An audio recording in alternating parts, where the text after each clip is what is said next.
Join Shaun, Steph and Kel. Manchester City fans are celebrating. Phil Foden is celebrating. The man who's taking the picture will definitely be celebrating, because that's got to be up there with selfie of the season already, taken moments after Phil Foden scored the opening goal here at the Etihad Stadium as Manchester City go in half-time. It is Manchester City 2, Borussia Dortmund 0. Shaun and Steph, thank you for joining me in the studio. It's all smiles there and all smiles here after that first half performance, Shaun. Yes, City, I think the first 5 minutes or so, City didn't start really on the levels that we tend to know City are like. But certainly, as they got into the game, the midfield started to get a grip of it. The wide players, Doku and them just sort of driving forward, creating chances, getting more and more into the game. So I thought it was really good from City. I think it was a good 30 minutes that City had that dominated and controlled the game.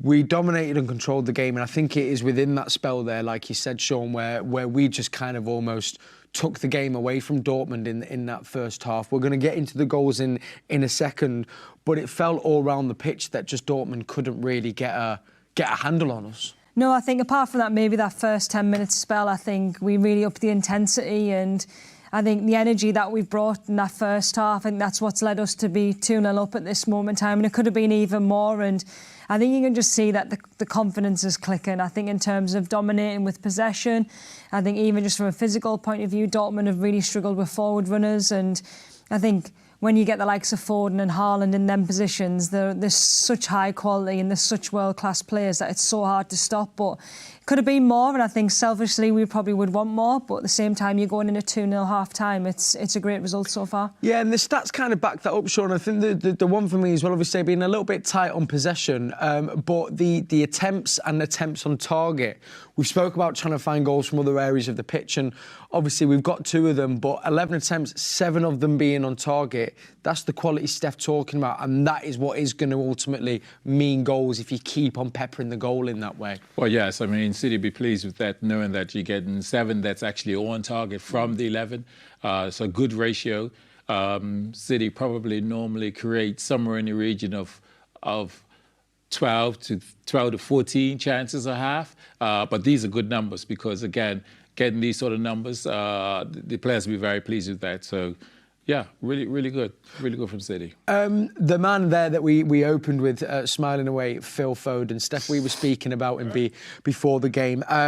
He has now scored his 19th Champions League goal. I love this little stat, which is now surpassed Ronaldinho's tally of 18 in the Champions League. That's a hell of a name to drop, isn't it? And what I really liked in this was that since the start of the 23-24 season, Phil Foden has scored 10 goals from outside the box, which is the most of any Premier League player. Shaun, how much of an asset is it to have someone that can put the ball in the back of the net from outside the box? He makes it look easy, but it's not. Yeah, I mean, he makes it look really easy, but it is not, because, again, we see him get these sort of blockbusters outside the box, but you see in his actual goal, he's actually placing it, and he's just curling it and placing it into the corner. Normally, he goes for a little bit more power, and we see it hitting the top corner where goalkeepers have no chance. This was funny because the goalkeeper still has no chance, and it's in the corner. So he's purposely going to place that. But to have that quality, to be able to strike a ball outside the box is a huge quality. And, you know, it's good to see him getting these chances and obviously still scoring. So I love seeing him in the pocket because, for me, he's the best at receiving the ball in the pocket. Yeah. And we know that certainly on the right-hand side, he receives the ball in the pocket and then he's able to come in on his left foot. Then this is the outcome, him scoring goals like that. Yeah, it was a beautiful finish. And I think Andy Morrison in commentary, Steph, was looking for a few more shots from outside the box. I think because of the way Dortmund was defending, and particularly when they occupy HAALAND, because they weren't giving him any room at all. But as we know, that opens up space, and actually that then becomes a better asset for us if it's like, well, if we can't do the Haaland route and you're all in if you're in that solid line, then we just have to find another way. Yeah, and I think Dortmund have got to give up some sort of space, and because they do drop a bit deeper, because Haaland's making fantastic runs, I think for Phil's goal as well, he's running away, he's taking 2 defenders away, and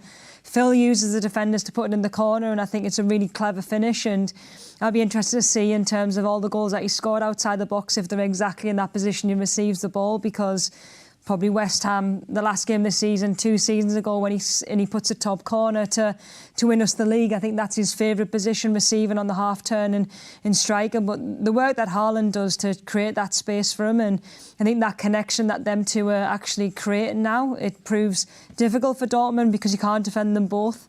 But also we're feeding the ball to him. Well, that's and sorry, just jumping in on that point you were saying, because we're speaking about Erling Haaland's goal scoring, and obviously that he is a robot and how defenders deal with him. But then maybe we forget the work that he's doing off the ball is just as important, and he's also so selfless, easy for me to say, given that he is a striker, because we know usually they think about themselves first. Well, yes, strikers do. Shaun? You're asking the right person as well. But you're absolutely right. Steph is right, because his run takes the defender away and allows Foden to take that extra touch, knock it another 3-4 yards closer, where he doesn't have to go for the power. He then places it. You know, HAALAND makes these sort of runs several times in games, and again, sometimes we're not finishing, or the keeper's making a save, but that's what's helped to create that chance. So his movement off the ball helps the team definitely, and Foden's someone that can benefit because he's so good in those little tight areas, in those pockets. When he gets turned facing forward, then he's able to drive, he's able to slide, and also produce great shots as well. Yeah, absolutely devastating. Let's take a little pause here in the studio. Alistair Mann and Andy Morrison are your commentary team, so they're at the ETIHAD, they are pitch side. Let's see what they made of the first half. Yeah, thanks, Kel. Andy alongside me. Andy, what was the best feature for you of City's play in the first half? I think in wide areas, I think especially down our right-hand side, you know, we scared the life out of them, Ali. I think as defenders, you always show the line, don't you, and ask the question, what have you got? I think Savino showed both left-sided defenders that he has too much for them. Doku on the other side, same problems. And after that initial, I didn't enjoy the first 6-7 minutes. I thought Dortmund started really well and moved the ball so well. But it just seemed that City have got another couple of sort of gears they could go up. And when they did, they just opened Dortmund up for fun. Just looking at the game as a whole, what about Dortmund? What should we be a little bit concerned about from their perspective?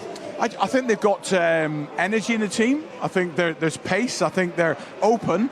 I think there's a lot more goals in this game, Ali. You know, you spoke about this before the game. You know, this could end up 5-2, 6-3, who knows? Because it's that wide open.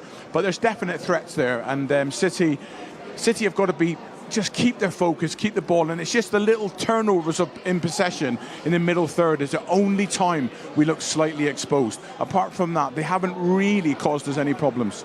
Will Pep be pleased with the control City have had so far? After the first 10 minutes, I think we're starting to dictate the game, but I think what will please him most of all is knowing that once we get the first forward pass after getting through the mid-break, they're wide open. We go into wide areas, we get one-on-one situations, and then you've obviously got HAALAND in the box, who's always moving. The second goal comes from him moving. 3 defenders against him, he's static. Why defenders would not want to be moving towards the ball and gambling, believing that they're the striker trying to get to the ball first? I don't understand it, but he does, HAALAND, and that's why he scores so many. OK, well, they're the thoughts of Andy. Remember, download the app, and myself and Andy will bring you second half commentary. Back to you guys in the studio. Thank you, Ali. Thank you, Andy Morrison. And I think a thank you to Mr. Michael Brown. I think, did we spy him here in the back of there he is. Even when he's not with us, he's with us. There he is, Mr. Michael Brown. We think he's on 5 Live, which is a station with the BBC here in the UK, but we still get him on Matchday Live, even when he's not with us. He's here, he's there, he's everywhere. Shaun, we were speaking about his movement off the ball and what he brings, but also we can speak about Erling Haaland when he puts the ball in the back of the net, and he was at it again as well because he scored the second. Yes, and this one I like because he receives it, he drives forward, and because he's so quick, I think some defenders think, oh, I'm actually staying with him, and then he just goes into another gear, and he just sort of leaves them enough to be able to get a strike off. And this is what's so phenomenal about him. He strikes the ball clean, he hits it well with good power, precision, and it's just a difficult one for the goalkeeper. Yeah. But I really like it because he scores so many different type of goals. That's one where he's driving, eats up the space and has a nice strike, and they could do nothing about it. Not at all. I think it was as well. Was it Nico? I want to say no. It was Jeremy Doku with the cutback as well, and Andy Morrison mentioned there as well. Our width have actually been a real problem for Dortmund. We've been able to stretch the pitch, which obviously, again, in Pep we trust, because that tactics really worked from Savinho and Doku. Yeah, and I think especially that first 20-25 minutes, you probably want a little bit more end product from Doku and Savinho, but I think as the game went on, they're causing problems for Dortmund in terms of driving forward, but also Doku this season, his pass selection's been a lot better in terms of decision making, and he's just putting it into areas. And I think when you have Erling and how he moves and how he makes it difficult for defenders, you can't defend everything, and that's just a perfect goal from Haaland. I think it just keeps his confidence, he keeps his run of games scoring, and for Doku, it's another assist. It's frightening. I think Alistair Mann said in commentary he's not scored in only 2 games so far this season, and that's 18 goals in 14 games across all competitions for Manchester City at the moment. He's not bad, is he? What do you say about it? I don't even know. It's phenomenal. The guy's just a machine, and I like the fact he's done a robot celebration. He just knows how to score goals, and his IQ of recognizing what to do, what type of finish at that moment, he picks the right selection every time. Every single time. And whether it's a one-touch finish, whether it's a take it around the goalkeeper and finish, or whether it's jumping and getting his leg up high to finish it, he makes it right. He makes the right connection. He's really phenomenal. I think we're blessed because we had people like Ronaldo and Messi, these type of players. We got one at our club, and I think we're blessed to be able to see him play week in and week out. And for the next 9 years, Shaun, as well. Exactly. He's not going anywhere, I'm afraid to say. I just got told in my ear as well, not just to add to that, 27 goals this season so far for club and country. 27 in 17 games across international and club football, and 3 assists. We're not at Christmas. And I mean, we're still a month away from December. I know, and you normally be like, if I got 27 goals, you go, what a season! That's been a good season. He scored the goals that he scored, and he still got almost you almost could say it's almost 2/3 of the season left. Yeah. Absolutely frightening. I again, we're just blessed to have him because his finishing, his quality, and working, under Pep, the best manager in the world, is getting even more out of him as well. Really is. Well, hopefully we'll be getting more out of him in this second half. Pep, give us some final minute instructions. I always like seeing this just before we hand over to our commentary team. The boys are in the tunnel, so it is currently Manchester City 2, Borussia Dortmund 0. Come join us at full time. We'll be bringing you all the highlights, recapping and giving a look ahead. And as Pep is just handing out his final instructions, I'm going to hand over to Alistair Mann, who can get us stuck in to this second half. It's Manchester City 2, Borussia Dortmund 0.